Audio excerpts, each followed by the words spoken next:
Toshkent shahrida qotillikning oldi olindi. Qizig'i shundaki, ushbu qotillik jabrlanuvchining yaqin kishisi tomonidan uyushtirilgan. Ushbu jinoyatni amalga oshirish uchun buyurtmachi tomonidan qotil 10 ming AQSh dollari evaziga yollanadi. Hozirgi lavhamizda bu haqda batafsil so'z yuritamiz. Taraflarning xavfsizligini ta'minlash maqsadida ism-shariflar o'zgartirilgan.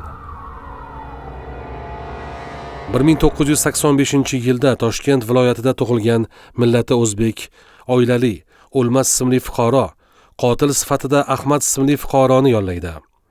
O'zaro kelishuv vaqtida O'lmas shar'iy nikohidagi turmush o'rtog'i 1989-yilda tug'ilgan ayolni o'ldirish kerakligini aytib, yollanma qotilga kelishilgan 10 ming AQSh dollari miqdoridagi pullardan 2 ming AQSh dollarini beradi.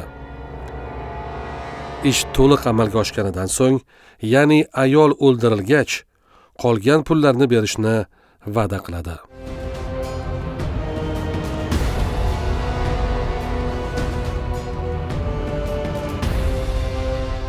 Men o'zi ikkita turmushim bor. Ikkinchi turmushimda ayolimga hamma narsa qilib berganman, hamma narsasi bor. Asabiy bo'lardi hamma narsadan. Oxiri 6 oy, 7 oy oldin ayolim birinchi ayolim bilib qoldi ikkinchi turmushim borligini. Shu menga ko'pincha qo'rqitardi, sen ketib qolgan bo'lsang, bolalarimni 4-dan tashlab yuboraman. O'zimni ham tashlayman 4-dan deb aytardi. Men chidolmasdim bu gaplarga to'g'risi. Qarasam oxirgi paytida bo'lmay ketyapti. Undan keyin ayolimdan nima qilsam bo'lar ekan deb o'ylab mana shu yo'lga kirib qoldim. Keyin bitta odamni yo'llab ayolimni shu qo'rqitib qo'yish yoki o'ldirish maqsadida gaplashdim. Yollanma qotilga turmush o'rtog'ining yashash manzili, xonadon raqami, avtotransport vositasi, kimlar bilan yashashi, uydan soat nechida chiqib, nechida kelishi haqidagi ma'lumotlarni taqdim etadi. Shu bola aytgan, nima qiladigan? Pichoqlab o'ldirish kerakmi, bo'g'ib o'ldirish kerakmi degan. Men endi qo'rqitganda bo'g'ib o'ldirgan deganman.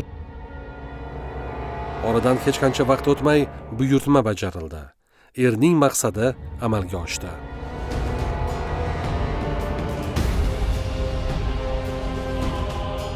Ayolni o'ldirish uchun yollangan shaxs esa olingan tezkor ma'lumotlar asosida biroz avval jinoyat qidiruv bo'limi xodimlari tomonidan tezkor ishlovga olingan edi. Natijada Ahmad ismli shaxs mudhish jinoyatni oldini olish maqsadida ichki ishlar organlari xodimlari bilan hamkorlik qiladi.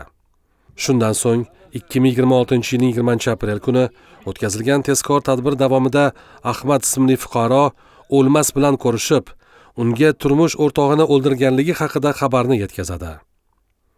Bu xabarni eshitgan O'lmas 6,5 million so'm pullarni hamda jabrlanuvchi ayolning nomida bo'lgan qora rangli Tracker rusumli avtomashinani Ahmadga topshiradi. Aynan shu vaqtda jinoyatchi daliliy ashyolar bilan qo'lga olindi.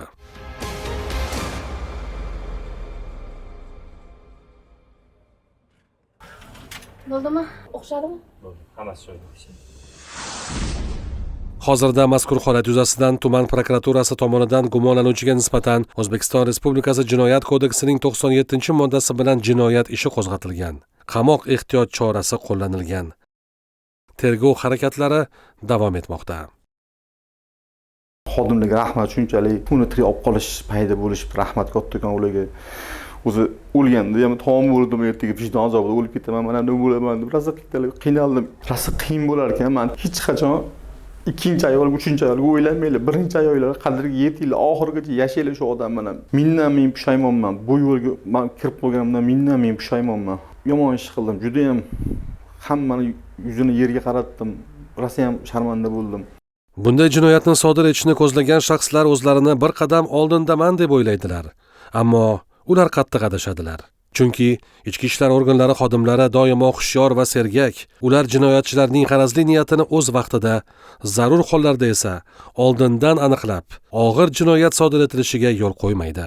Ushbu voqea ham bu haqiqatning yana bir yaqqol isboti bo'ldi.